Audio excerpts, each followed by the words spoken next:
But it didn't exactly work out the way we had it planned. You know, Granny, she passed away less than a year ago.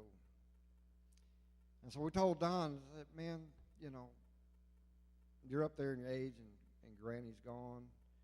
I got a room here at my house. You can, if you want to, you can come in, you can stay, no obligations. You just get up during the day and drive your car around and do whatever you want to do. I want you to stay with us. And no obligation. And we were blessed that he did spend the last few months of his life staying with us. In the last days, he was surrounded with the family that loved him and the family he loved. And there was a lot of love. His grandchildren, great-grandchildren. Sometimes it was a little cramped because, you know, we have quite a few people staying with us right now. The whole family's there. And I'll tell you the rest of the story if you want to hear it later. It got a little cramped and noisy. So he'd take, Hannah was kind of like his replacement for Granny, for Jean. He would take her, hop in the car, and they'd drive around, get her something to eat, and buy her some candy, and take her around the lake and drive in with her and spend a lot of time with her. And she appreciated that. And she wrote him a letter. It's going to be in his casket. And it was for his birthday. And she said, I'm going to paraphrase because it was hard to read. Anyway, she thanked him for the time he spent with her, taking her out. She's the only granddaughter, the only girl. And she thanked him for that, taking him, buying her candy and driving her around, looking at a lake, different things like that. And she said, and also thank you for allowing me to sit on your bed and watch Wheel of Fortune. That's what she wrote in the letter. And we were all sitting at the table, and he walked in with this letter. He wanted everybody to read it. I mean, that made his day.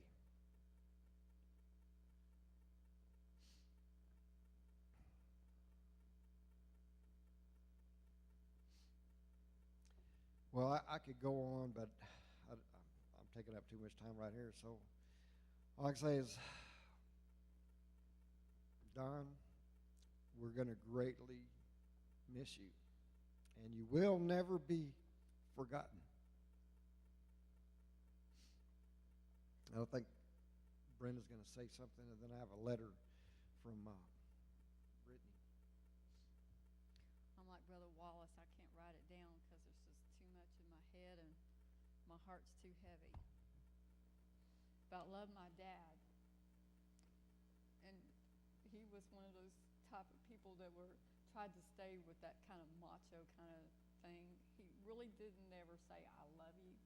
And I don't really think he knew how to say that. But he knew how to show you. And he showed it every day. And he was always in your life. And every day that I remember growing up, my daddy was always there. And he wasn't perfect, but no doubt is. But when I was in trouble, my daddy was always there. And if he thought that I needed anything, he would give me everything that my mom and dad had. And yeah, the only car they paid off was the one they gave me. And my dad always made sure that me and my sister and my brother had food on the table. He always made sure that he'd come by. He called me 3 or 4 times a day when my mom was sick. I talked to him. He became so close to me.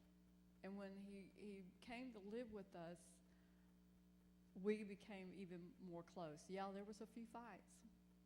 And I'd have to say, I'm sorry. And he would always say, I'm sorry too.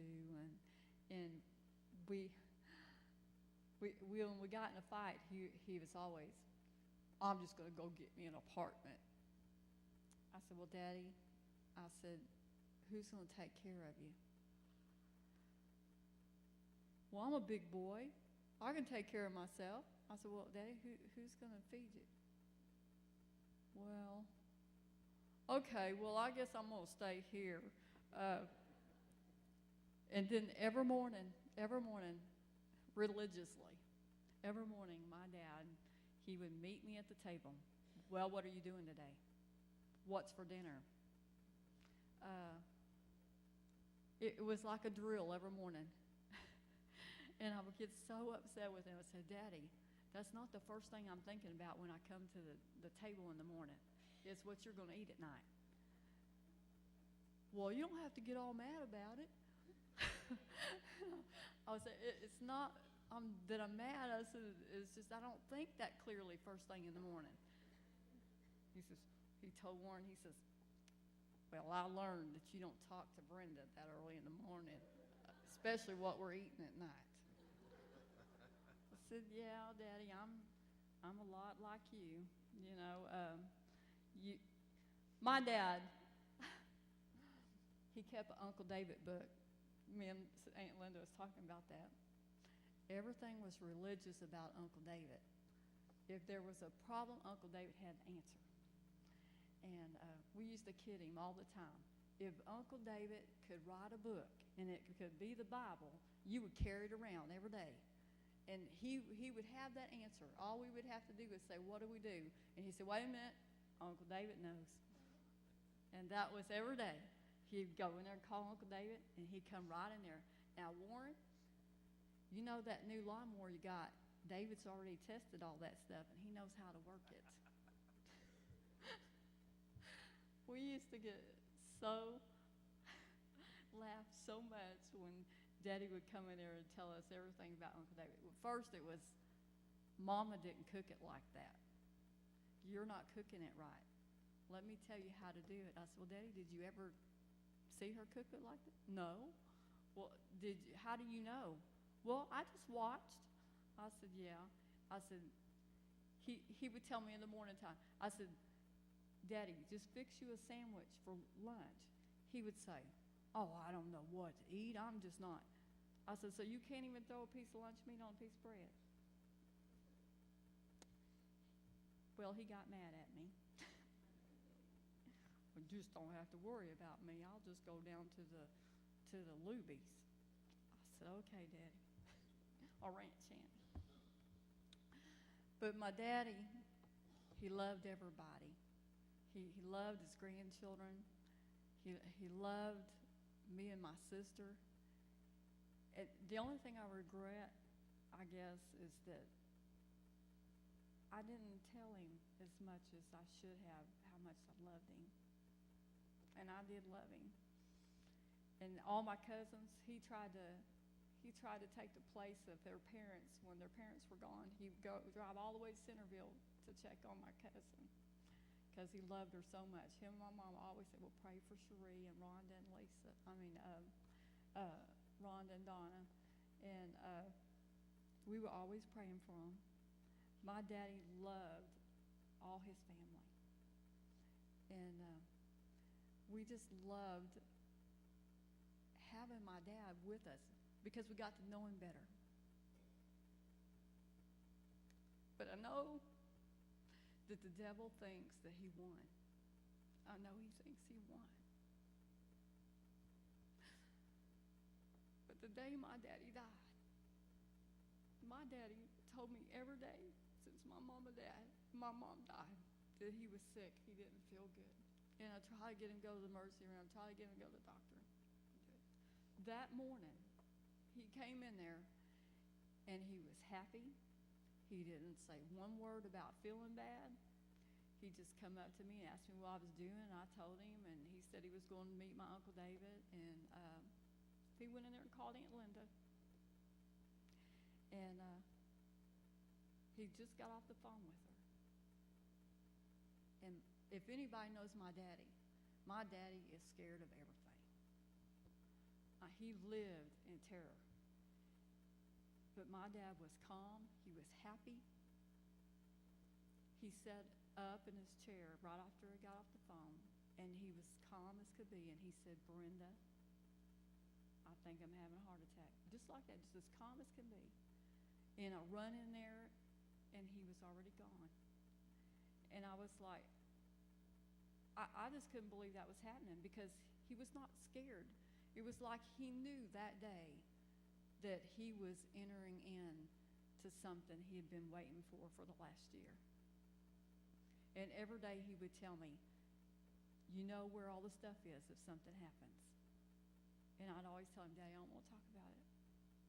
But the day that my daddy died, Amber doesn't know how much she helped me because she was following the ambulance. And she said, Mama, at that time I was losing it.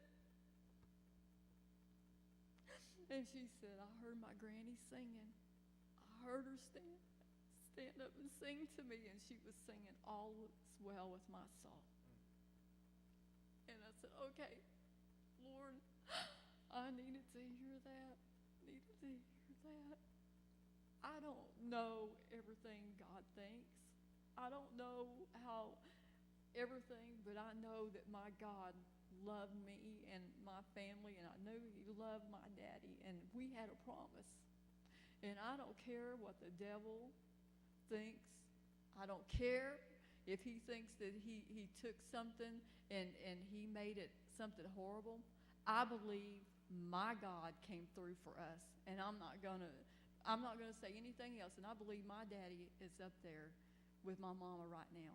I don't care what everybody says. I have to believe that my mama wouldn't have sung that song unless it was well. And I'm just standing on that word. And I love my daddy.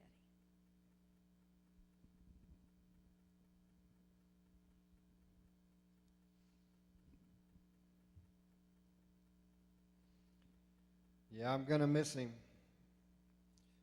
He would have his little house shoes on. He'd slip down the hallway and he'd say, we got 30% chance of rain. We lost our weatherman. They said, now I have to do this on my own.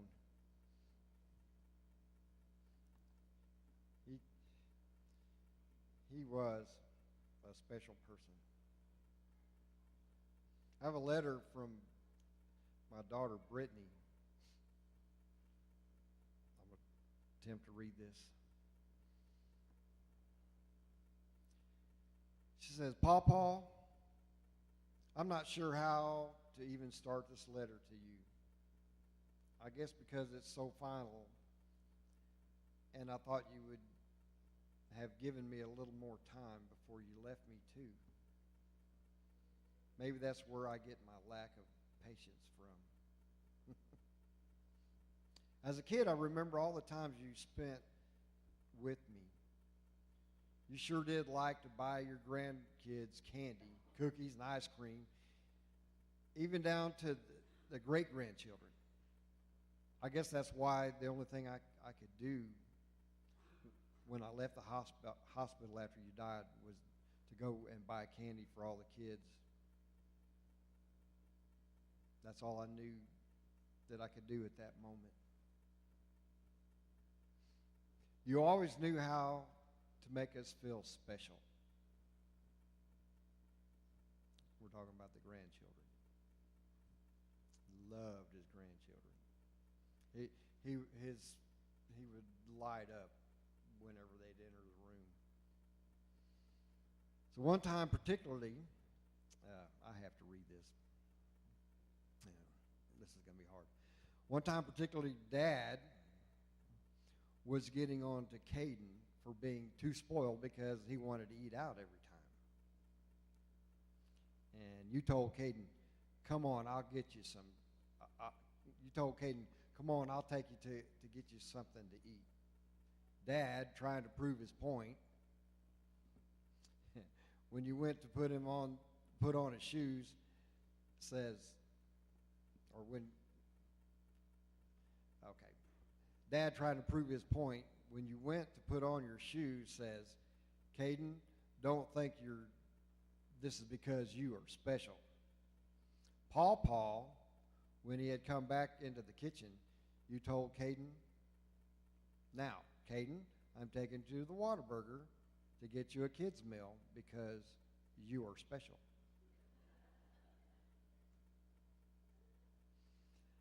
I stopped trying to fight that fight. They are special. And you looked at me and smiled. You had a point to prove as well. We could not help but to laugh because you sure told him, LOL. Okay, I got told. And it's true. Paul, you would comment on how I was always the smallest, but had the greatest personality. People never really understood me, but you did. When Granny was dying, I had a slight breakdown, to say the least. In the middle of everything, you stood up for me because you knew what I was really going through and what was really going on. I was hurting and I was having a hard time to let her go. I just wasn't ready. You grabbed me saying, come on here, baby. And you held me while I broke down. I had never seen this side of you before. No one really had. But you knew exactly what I needed at that moment. You showed me that I would always have a voice and stand up for myself because I am important too. Again, you showing each one of us that we are special. When you came in to live with us after Granny died, it was quite an adjustment. So many headstrong people under one roof. And this is true. And then LOL. I guess all you technology people laugh out loud, I guess. Okay. You can go there with me. But I would not have changed being able to see you every day for the world. You made us laugh all the time by how you would feel freaked out about everything.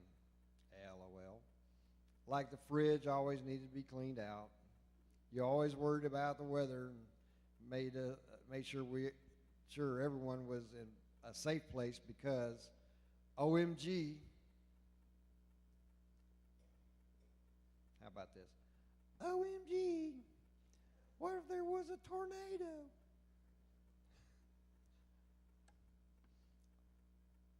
The kids, the way they talk. I remember the moments when everyone would be gone. You would come and sit in the kitchen while I made coffee and tell me how much you miss Granny. Even though you knew I had a hard time talking about her, you would say she always knew what to do to make things fun. We would talk about the good times, all the food and cookies, and all the food that she cooked. There was nothing I could say to make it better, and it broke my heart every time I see that look come across his face. I couldn't fix it. You were just so lost without her, and I knew you wanted to be with her again. I know you are so happy now to be with Granny again and all the family. I can take comfort in knowing you are finally happy again. Tell Granny about our talks, that we're okay, and that I miss her so much. I love you. Until I see you again, Brittany.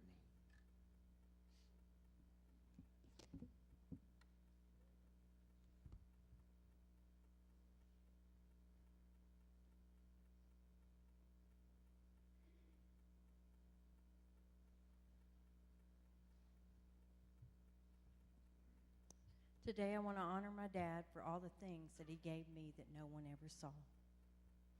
My dad was a hard worker. He always provided.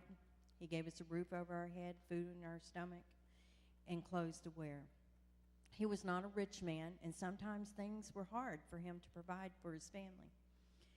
We always were in his heart, and he did his best to provide.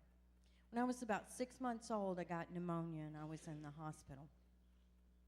And I wasn't responding very well to the medicine the doctors was giving to me. And Mom had been there day and night, and she was tired, and she needed a break. So Daddy sent her on, and he stayed with me. Mom walked in on him, kneeling beside the bed, praying. And he said, Lord, if you'll just spare her, I'll make sure she never wants. Well, God heard his prayer that day, and he answered. And my dad honored that. My dad kept his word by teaching me how to be independent. My dad taught me to work with my hands, and he taught me that sometimes you had to work hard, and when you did, you would appreciate it more. He taught me to be creative and think outside the box. I remember when I was 11 years old, me and my dad designed, without a pattern, a stereo cabinet for our cabinet, and it sat in my Aunt Arlene's house for years. I remember we drew a picture of it, and he would say, if you just had a plan. And he always had a plan, and if you didn't, he would make one up. And we put it together, and we stained it. He taught me how to paint, and man, me and Brenda could paint. We painted our room every time we got a gallon of paint. Didn't matter what color it was. I learned that I could do whatever I set my mind on. All I needed was a plan. My dad was a mechanic by trade, and I remember that I would be under the hood with him. I was his helper. If there was heavy work involved, he called on me. He taught me everything about an engine. He taught me how to change a starter, change oil, spark plugs, battery, water pump, fan belts, pack the wheel bearings, change the tires, use the jumper cables. I learned how to take apart a carburetor and put it back together. He would say, if you're going to drive, you're going to need to learn how to work on it, or at least the bare necessities, like change the oil, gas, check the gas, and the water before you go anywhere. We didn't have a lot of money when we were growing up, so there weren't any elaborate trips. But as a child, I remember the Sunday afternoon trips to the zoo or Herman Park, and he loved to fish. So he taught us how to fish, and we would go to Galveston or Texas City. He taught me he wanted his girls to know how to bait their own hooks, so he taught me how to bait the hook and cast the line. He taught me how to catch the fish and clean them. And as a child, I remember the weekends we spent at Aunt Arlene's house or at Aunt Jerry's, and we learned to ride horses. We had a blast because there was family, and he taught us the value of family, definitely. And I remember the trips to Grandma's house to Oklahoma for Christmas. Long rides. You do not stop except for gas. So you better go before you leave, and that was the way it was. My dad had a different way of doing things. He was definitely eccentric. He taught me that if you needed or wanted something and you didn't have the money, he gave me the skills that I could go out and get some odd jobs so that I could earn some money.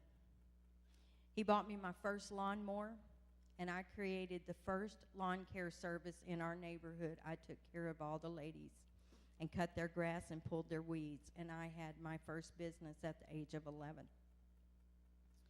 He taught me to be responsible, faithful, and dependable, and to hang in there when it got tough. Stay the course because it was going to all work out. I'm going to miss him. I loved my dad. There's not much I can't say about him. I could reminisce all day long, but I know this. Ever since my mom passed away, he was not the same. He was looking forward to the day that he crossed over. That's all he was thinking about. He told us every day before, that he was going to be right there with her, and it wouldn't be long. I told him I loved him many times. But 2 weeks ago, when he came over to the house, he was getting ready to walk out the door. I said, I love you, Daddy. With tears in his eyes, he says, I love you too. And he walked out that door. I didn't know that was going to be the last time I seen him. But I'm going to tell you this.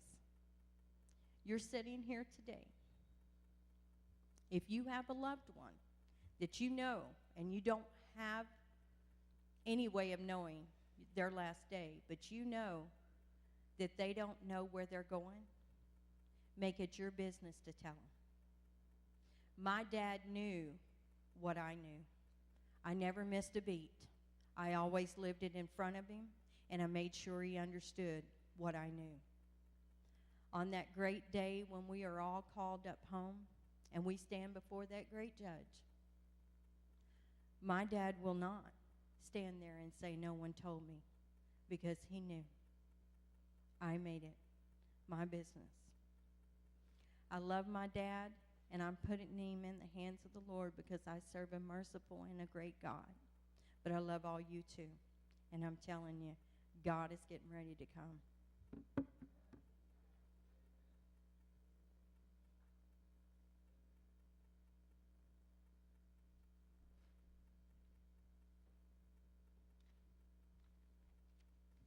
I have a couple of letters to read on behalf of the family. This is from his great-granddaughter, Hannah. I love you, Papa. Dear Papa, I know that you may be on the Golden Brick Road to see Granny and your son and to go to your mansion. We really miss you, but I believe that we were fixing to go up there, and someday you can see me and our family again. I love you. Love, Hannah, to Papa. And the second letter I have is from his grandson, Roger. Papa, I really don't know where to begin. I was at work when I got the call that you were gone. I was so shocked and upset. It felt like my heart was ripped into pieces, and I don't know that it will ever be the same. But I know God will help me through, though it may take some time. I loved you a lot, and I'm going to miss you so much. I want to share some of my memories of you. I spent most of my summers over at your house as a kid, like the times we would go fishing. I spent the night Friday, and while you were at work, I'd get all the poles and tackle ready. And when you came home, we'd watch the news to check the weather, and then off to bed for a couple hours sleep before we got up at 6 a.m. and to go to the Texas City dike and fish all day. I remember Granny would tell you to get the smoker ready because we were going to have barbecue, and you and I would stay up all night and keep the smoker going while we watched old westerns and war movies together. You were always wheeling and dealing vehicles because you thought you could make some money, or you just didn't like the way it rode. As I got into my teen years, you started letting me help you work on vehicles and taught me about them and how to fix them as we went along. If I hadn't had those times helping you, I would have never had the interest in interest or knowledge I now have for cars. So thank you for teaching me. It meant a lot to me that you took time to love me and be there for me, even when I wasn't so good. I'm going to miss you. I'm going to miss not being able to pick up the phone and tell you what my car problems sound like and get your opinion on what to do. I had so many wonderful memories of being with you and Granny. There's not enough time to tell them all, but I will hold them in my heart forever and maybe one day get to share them with my kids.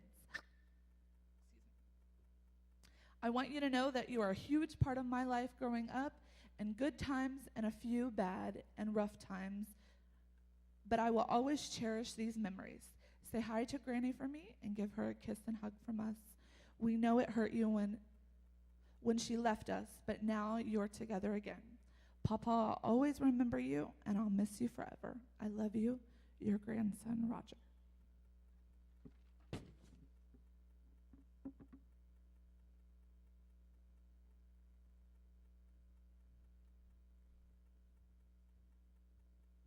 I have a couple more letters here.